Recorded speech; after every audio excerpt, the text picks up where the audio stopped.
Hey there, anime-ish web series fan.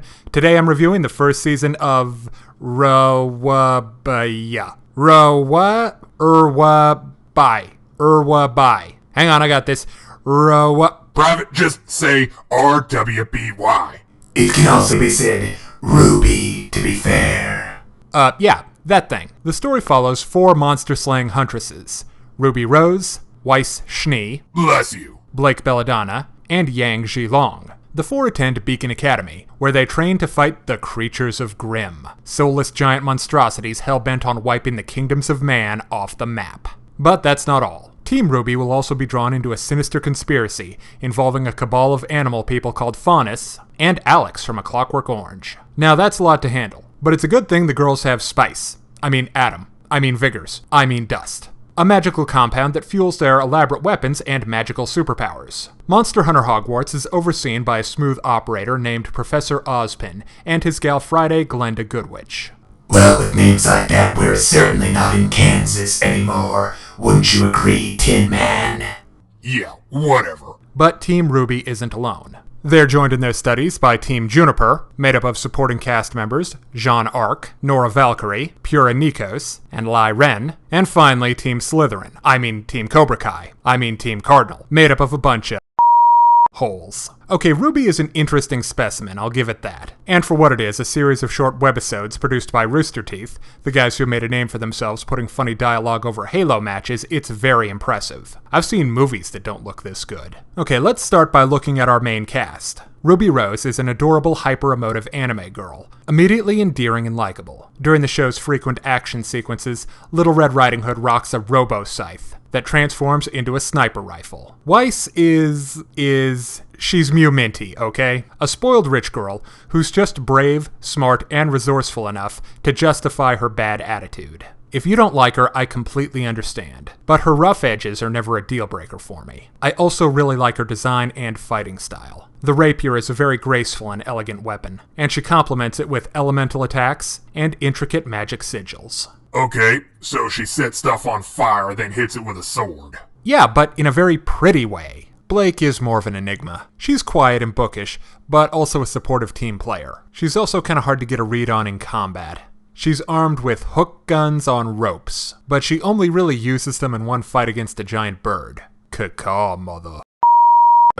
You'd think that would make her more mobile, but no, she just kind of runs and jumps around like everyone else. There's a pretty big revelation about her near the end, and it explains a lot about her, but she still sort of fades into the background. Oh, and her costume is kind of an over-designed mess. Then there's Yang, who's what you would get if you crossed Black Widow with Applejack. She fights with gun gauntlets and things explode when she punches them. I like her already. She's also the least developed in terms of personality. She's Ruby's half-sister, and she clearly has a lot of affection for her little sis. She's also prone to explosive outbursts when enemies mess up that blonde mane of hers. And her costume really sells the whole cowgirl thing, even if it lacks the elegant simplicity of Rwby or Weiss's. All 4 are likable and endearing, and even though Snow White and Little Red Riding Hood here receive most of the development, all 4 are still distinctive and I could tell you at least something about them. The supporting cast are fair to medium in terms of their development. Jean Arc receives the most. He's more or less a normal guy. Too bad he's at a school where everyone's armed and trained to down monsters the size of station wagons.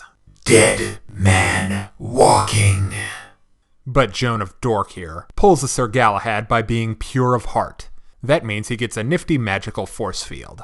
They don't really pull the trigger on Jean and Rwby being an item, but there's a possible love triangle forming with Pura, who's an Amazon warrior with a heart of gold. The last 2 members of Team Juniper are Nora Valkyrie, a kooky girl with a grenade launcher and a big hammer, and Lai Ren, a poor put-upon guy with a calm demeanor and twin SMGs to go along with his mad kung fu skills. Now let's talk villains. Team Cardinal are your typical jock bully holes, without any redeeming qualities, not even entertainment value, sadly. They're basically just testosterone-fueled roadblocks for the good guys to overcome. Now let's look at Alex. Okay, his real name is Roman Torchwick, but he's Alex, plain and simple. He's an interesting antagonist, but he's not exactly on the show a whole bunch. And he's got a boss in the form of a mysterious lady firebender, who has the amazing superpower to stand on the deck of a bucking Enclave vertibird in 4-inch heels. But the best bad guys by far are the White Fang. Great, where's Hero Yui when you need him?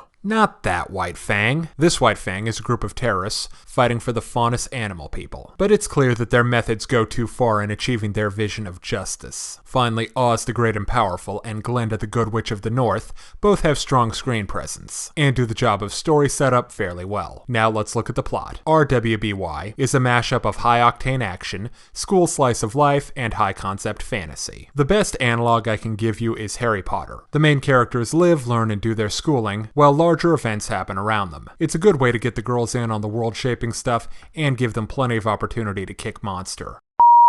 I also really dig the techno fairy tale aesthetics and themes in RWBY, although some are a little more obvious than others. Rwby and Weiss are clearly cut from the same cloth as Little Red Riding Hood and Snow White respectively, and Blake was inspired by Belle from Beauty and the Beast. I guess I see it. And Yang by Goldilocks. Well, you got the one part that mattered.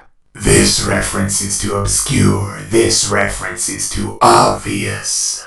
The underpinnings and structure of the fantasy world also need some explaining. It's clear that whoever controls the dust controls the universe, but I don't know what dust is or how it works. The weapons and powers seem to be fueled by the stuff, and it's mined like a mineral, but the only one who actually seems to use it and its different colors is Weiss. Also, there's a point where Blake flat states that pure evil doesn't exist, but by the workings of the world she's in, she's just wrong. This isn't what she was referring to, but the creatures of Grimm are literally soulless beings of darkness that want only to kill every human, faunus, and animal in the world. That's like the definition of evil.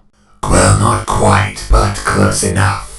The art of RWBY is very nice. Its anime look is great, and the super elaborate weapons and vehicles are awesome. The character designs are beautiful, but sometimes they tend to be a bit overdone. Now I need to go on about the action sequences for a bit. They are way more awesome than I thought they'd be going in. There's a lot of variety in the weapons and magical super moves getting thrown around. And to go with the pretty pictures, the show has a great soundtrack. The music has kind of a dancey techno-pop vibe, which fits the show well. RWBY also has a great sense of humor. A lot of it's drawn from your typical anime visual sight gags. Think that wacky big-headed anime thing. There's also plenty of slapstick, fun taken from high school scenarios, and even a couple of goofy cops. But the best humor comes from the interactions between the various personalities. Rwby and Weiss have some of the best, but Nora and Ren are also great. Okay, now it's time to break down the good and the bad in RWBY. On the good side, the fantasy world is interesting, the action is cool, the comedy is fun, the music is the icing on the cake, and it's all built around a likable main cast. On the other hand, the mechanics of the fantasy world physics at play don't get the Harry Dresden seal of quality. And some characters are underdeveloped and overdesigned compared to others. But if you like anime, action, fantasy, or fun,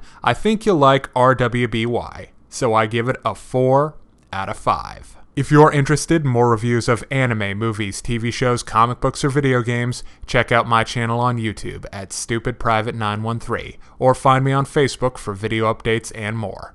Thanks for watching. Hey kids, today's show is brought to you by the letter 4 and the number potato! I'm a stupid private.